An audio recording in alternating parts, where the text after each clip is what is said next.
ആ hello hello, Vanaja ടീച്ചറാണേ. ഇവിടെ ആൾക്കാർ ഇരിപ്പുണ്ട്, അത് കേൾക്കാതെ ഞാനങ്ങ് പറയാം. പിന്നെ ഇന്ന് ഇങ്ങോട്ട് വരാൻ പറ്റുമോ? വരണോ? ഞാൻ ഈ പൊടിയും കൊച്ചാണ്ട കടയിൽ ഇരിപ്പുണ്ട്. ഇവിടെ വരുവാണെങ്കിൽ നമുക്ക് നേരിട്ട് കാണാം. ഞാൻ അതല്ല, ഫോണിൽ കൂടെ ഉള്ള സംസാരമല്ലേ നമ്മൾ സംസാരിച്ചിട്ടുള്ളൂ, നേരിട്ട് കണ്ടിട്ടില്ലല്ലോ. അപ്പൊ ആ ഒരു കാര്യം കൊണ്ട് ഞാൻ അല്ലല്ലേ ഓണത്തിന്റെ തിരക്കൊക്കെ നമുക്ക് ഉണ്ട്. എങ്കിലും വരുവാണെങ്കിൽ നമുക്ക് ഈ കട വെച്ച് കാണാം. വരുവോ? ഞാനങ്ങോട്ട് വരുവാ.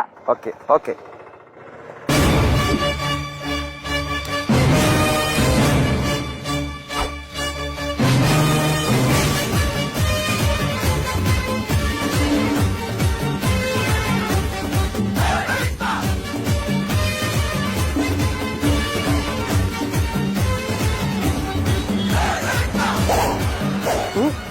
വനജ ടീച്ചർ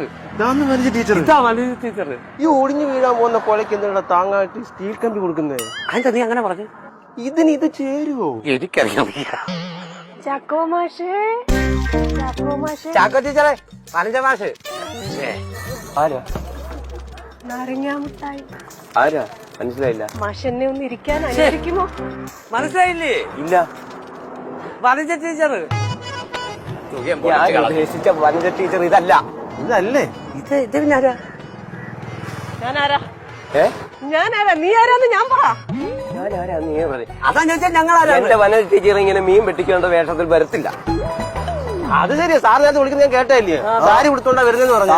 പട്ട് സാരി കൊടുത്തോണ്ട് എന്റെ വനജ ടീച്ചർ വരത്തുള്ളൂ. ഓണത്തിന് അങ്ങനെ വരുന്നതെന്നാ പറഞ്ഞു. ഓണത്തിന് പട്ട് സാരി ഞങ്ങൾ ഓർക്ക് ചെയ്ത്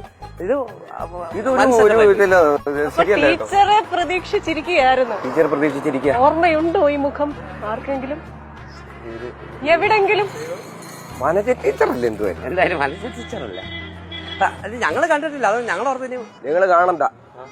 എന്തുവാ ടീച്ചറിന്റെ ഉദ്ദേശം? എന്തോ എനിക്ക് പ്രത്യേകിച്ച് ഉദ്ദേശമൊന്നുമില്ല. ടീച്ചർ അല്ലെന്ന്. അല്ലേ? അല്ലെന്ന്. ഏതോ ഒരു ടീച്ചറാ. എനിക്ക് പ്രത്യേകിച്ച് ഉദ്ദേശമൊന്നുമില്ല. ഈ ഓണക്കാലത്ത് ഞങ്ങൾ 24ന്റെ പ്രേക്ഷകരെ നിങ്ങളെയൊക്കെ ഒന്ന് കാണിച്ചു കൊടുക്കണം. അപ്പൊ ഇത്രയും മലമ്പാണ് നിങ്ങളെന്ന് സോറി, എനിക്കറിയില്ലായിരുന്നു. ഇല്ല, എവിടെ തിരിഞ്ഞാലേ എനിക്ക് ടീച്ചറിനെ അങ്ങ് ഓർമ്മ വരും. ചോടാ, അതുകൊണ്ടാണ്. പിള്ളേരുടെ മുമ്പിലാണ് മാഷെന്ന് ഓർക്കണം. പക്ഷെ ഞാനൊന്ന് ഇരുന്നോട്ടെ, നമുക്കൊരു ചായയൊക്കെ കുടിച്ചോണ്ട് സംസാരിച്ചാലോ? മക്കളെ, ഇതൊന്നും മനസ്സിൽ വെച്ചോണ്ടിരിക്കരുത് കേട്ടോ. ഇല്ല ഞാൻ എന്നേ കളഞ്ഞു. അത് ടീച്ചറല്ല.